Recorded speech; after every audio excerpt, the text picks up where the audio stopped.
Business से जुड़ी हर खबर पाने के लिए बेल आइकन पर करें क्लिक। नमस्कार, मैं हूं हर्ष वर्मा और आप देख रहे हैं बिजनेस टुडे। और हमारे साथ स्क्रीन शेयर कर रहे हैं टैक्सेशन की दुनिया के बड़े एक्सपर्ट शरद कोहली जी। शरद जी, आपका बहुत बहुत स्वागत है बिजनेस टुडे पर। नमस्कार, थैंक यू सो मच। जी, तो ऐसे हमारे जो व्यूअर्स हैं उन्होंने ये देख लिया होगा वीडियो का कैप्शन, जिसमें हम बता रहे हैं कि नए साल में कैसे हो टैक्स प्लानिंग ताकि ज़्यादा से ज़्यादा बचाया जा सके टैक्स, या फिर कहें कि टैक्स को ज़ीरो किया जा सके। तो इसी के लिए हम लोग ये खास वीडियो लेकर आए हैं। लेकिन सबसे बड़ा जो सवाल उठता है हमारे माइंड में कि जो टैक्स की प्लानिंग होती है वो तो फाइनेंशियल ईयर के शुरुआत से की जाती है, तो ऐसे में नए साल से टैक्स प्लानिंग कैसे हो सकती है? तो शरद जी, हमारे व्यूअर्स के मन में ये सवाल उठ रहा है, थोड़ा-सा कन्फ्यूजन है। इस कन्फ्यूजन को दूर कीजिए सबसे पहले तो। या thank you so much for having me on this business today platform. बहुत बहुत शुक्रिया। और नए साल की आपको भी और बिजनेस टुडे के जितने भी फॉलोअर्स, व्यूअर्स, फैंस हैं, उन सबको मेरी तरफ से शुभकामनाएं।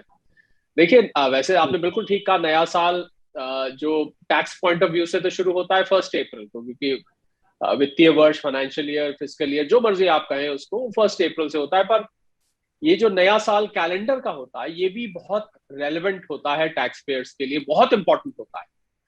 क्योंकि इस 1 जनवरी से 31 मार्च तक आप लास्ट क्वार्टर में एंटर कर जाते हैं अपने टैक्स ईयर के। और आपको पता है कि जो भी टैक्स प्लानिंग, टैक्स की बचत, टैक्स सेविंग हो सकती है, वो सिर्फ और सिर्फ फाइनेंशियल ईयर के चलते हुए हो सकती है। आप उसको बाद में नहीं कर सकते। मतलब कम से कम प्लानिंग आपको पहले से डिसाइड करनी पड़ेगी। तो इसलिए ये जो आखिरी के 3 महीने हैं, जो कि 1 जनवरी से शुरू होकर 31 मार्च तक जाते हैं, ये बहुत इंपॉर्टेंट हो जाते हैं। और इसमें अगर हम मोटा मोटा देखें कि क्या चीजें हैं जो आप इस क्वार्टर में कर सकते हैं, जो टैक्स पेयर्स अक्सर नहीं करते हैं, या हमने ज्यादातर देखा है हर्ष के टैक्स पेयर्स उसको लास्ट डेट पे छोड़ देते हैं कि अभी तो टाइम है, अभी तो टाइम है। यहाँ पर एक तकिया कलाम है कंप्लायंस के मामले में, टैक्स प्लानिंग के मामले में, कि अभी तो टाइम है। बस जी सर। यही, ये अभी तो टाइम की जो तसल्ली यहीं पे होती है फँस अपने जाते हैं मन को, टैक्स पेयर्स सर। बस यही जी, जी, सबसे जी। बड़ा विलेन भी बन जाती है। ये जो माइंडसेट है हाँ कि जी, अभी तो टाइम है, तो हम उस अभी टाइम तो है। टाइम है को थोड़ा सा डिफाई करके हम बताते हैं कि क्या क्या चीजें आपको करनी चाहिए इस क्वार्टर हाँ में। सर, मेरा सवाल भी पहला यही था आप सर जी, कि आपने ये बता दिया कि लास्ट क्वार्टर जो होता है वो बहुत ज़्यादा क्रूशियल होता है। और अब इस क्वार्टर में सर कैसे टैक्स प्लानिंग की जाए कि जो टैक्स पेयर है वो ज़्यादा से ज़्यादा टैक्स बचा सके? क्योंकि कॉमन जो है 80C और 80D के बारे में तो टैक्स पेयर्स जानते हैं, लेकिन ऐसे जी सेक्शंस और ऐसे खर्चे जिसको वो क्लेम कर पाएँ, तो सर उसके बारे में बताइए। जी हाँ, बिल्कुल आपने ठीक कहा। एटीसी और एटीडी वगैरह तो ज्यादातर टैक्स पेयर्स को पता होता है। इसको हम चैप्टर 6A के अंतर्गत आने वाली डिडक्शंस कहते हैं। इसके अलावा आप देखें तो सेक्शन 54 होता है। अगर मान लीजिए किसी ने मकान बेचा है और उस मकान बेच के आपने क्या कहते हैं, अभी इन्वेस्टमेंट नहीं की है उसको बचाने के लिए, उसको सेव करने के लिए आपने इन्वेस्टमेंट नहीं करी है, या आप उसको कैपिटल गेन अकाउंट स्कीम में जमा कराना चाहते हैं, तो उसके लिए ही ये क्वार्टर, इसी क्वार्टर में आप उसको कर सकते हैं। और ये अगर मिस हो जाए, बाई चांस ये क्वार्टर आपके हाथ से निकल जाता है, तो फिर आपको बहुत भारी टैक्स देना पड़ सकता है। इसके अलावा मान लीजिए आपका कोई कोई लॉस आ रहा है, पीछे कोई ब्रॉड फॉरवर्ड लॉस है शेयर मार्केट से, या किसी भी अन्य सोर्स से आपका लॉस है, उसको आप सेट ऑफ करना चाहते हैं, तो वो भी आप केवल 31 मार्च से पहले इसी क्वार्टर के दौरान कर सकते हैं।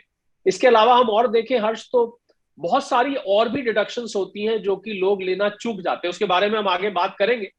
पर मोटे तौर पे आप देखें तो मान लीजिए आपने कोई खर्चे, बिजनेस से संबंधित इनकम है, आपने खर्चे क्लेम करने हैं।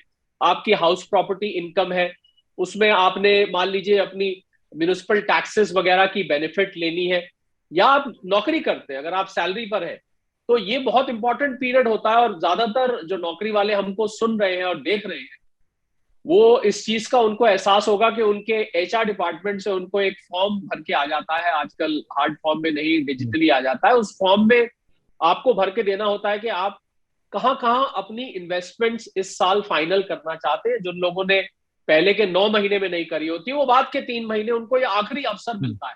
तो आपको अपनी फंड्स प्लानिंग करनी होती है, अपनी फाइनेंशियल प्लानिंग करनी होती है कि पैसा इतना है कि नहीं बैंक में, क्या ये 3 महीने की सैलरी मेरी इन्वेस्टमेंट्स के लिए काफी पड़ेगी, क्या मेरे बाकी खर्चे भी चलते रहेंगे, और कौन कौन सी ऐसी डिडक्शन है जिसमें मैं अभी कर सकता हूं या कर सकती हूँ। तो मुझे लग रहा है कि कुल मिला के अगर हम देखें तो सभी कैटेगरी के टैक्स पेयर्स के लिए, चाहे वो सैलरी का हो, चाहे वो बिजनेस वाले के लिए बहुत रेलेवेंट हो जाता है, क्योंकि आपने अपनी बुक्स ऑफ अकाउंट्स इसी क्वार्टर के दौरान पूरी करनी होती है।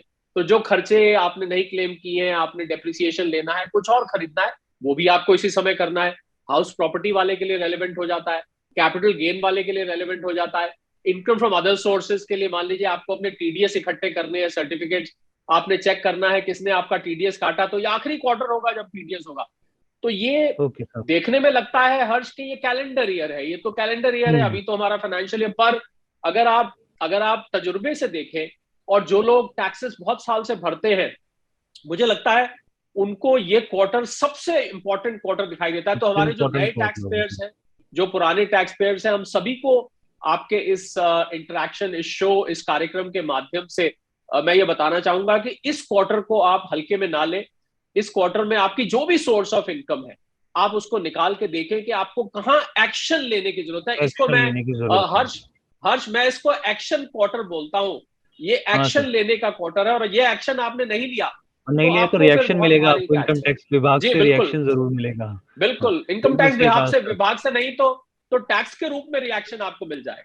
मिल जाएगा सर। आपने बहुत अच्छे तरीके से समझाया हमारे व्यूअर्स को। अब यहाँ पे जो सबसे मोस्ट इम्पोर्टेंट सवाल है, जो हमने कहा कि भाई टैक्स प्लानिंग कैसे की जाए कि आपका शून्य टैक्स हो जाए या फिर जीरो हो जाए, तो सर ऐसा कोई स्कोप बनता है टैक्स पेयर्स के लिए कि वो अपने टैक्स प्लानिंग को इतना दुरुस्त कर पाए, इतना बेहतर कर पाए कि उनका जो टैक्स है वो जीरो हो जाए? जी हाँ हर्ष, बहुत अच्छी बात आपने पूछी।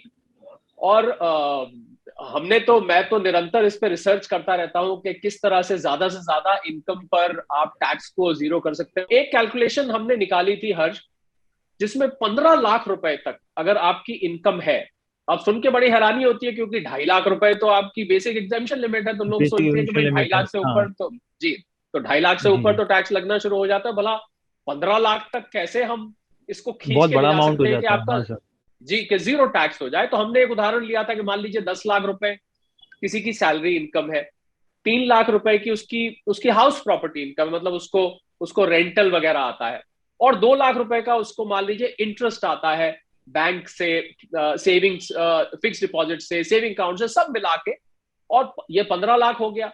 हमने जब इस पे सारी की सारी बेनिफिट्स दी, और कुछ बेनिफिट्स में हालांकि ये थोड़ा कागज पेन लेके या साथ में एक एक्सेल शीट लेके या हम पीछे एक व्हाइट बोर्ड लेके कैलकुलेशन से, पर मोटा मोटा हम यह बता देते हैं कि हमने उस पर स्टैंडर्ड डिडक्शन ली, हमने एटीसी का पूरा 1.5 लाख रुपए का एग्जेम्पशन लिया, हमने एटीडी का एग्जेम्पशन लिया, हमने हाउसिंग लोन पे जो 24B पे 2 लाख तक का एग्जेम्पशन मिलता है वो लिया, हमने जो हाउस प्रॉपर्टी पे स्टैंडर्ड डिडक्शन 1/3 का मिलता है वो लिया, हमने एटीटीटी बी के अंतर्गत 50,000 रुपए तक का जो इंटरेस्ट का, सेविंग्स अकाउंट इंटरेस्ट का बेनिफिट मिलता है, हमने वो भी लिया।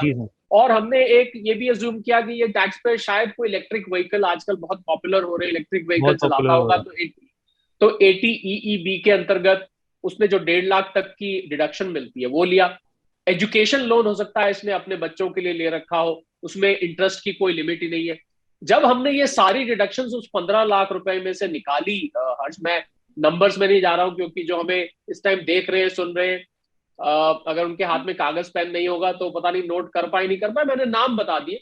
तो हमने देखा कि टैक्स समझाएंगे सर व्यूअर्स को अपने जी, तो हमने देखा हर्ष के वो जीरो हो गया, और वो जीरो हो गया 15 लाख रुपए तक आपकी सैलरी इनकम थी, आपकी इनकम फ्रॉम हाउस प्रॉपर्टी थी, आपकी इनकम फ्रॉम अदर सोर्सेज थी, बल्कि यही नहीं, 1 लाख रुपए तक की अगर कैपिटल गेन इनकम भी है, जो कि 1 लाख रुपए तक मार्क है लिस्टेड शेयर्स में अगर आप ट्रेड करते हैं, तो फिर तो इसको हम 16 लाख तक खींच के ले जा सकते हैं, और तब भी आपका टैक्स जीरो का जीरो ही रहता है।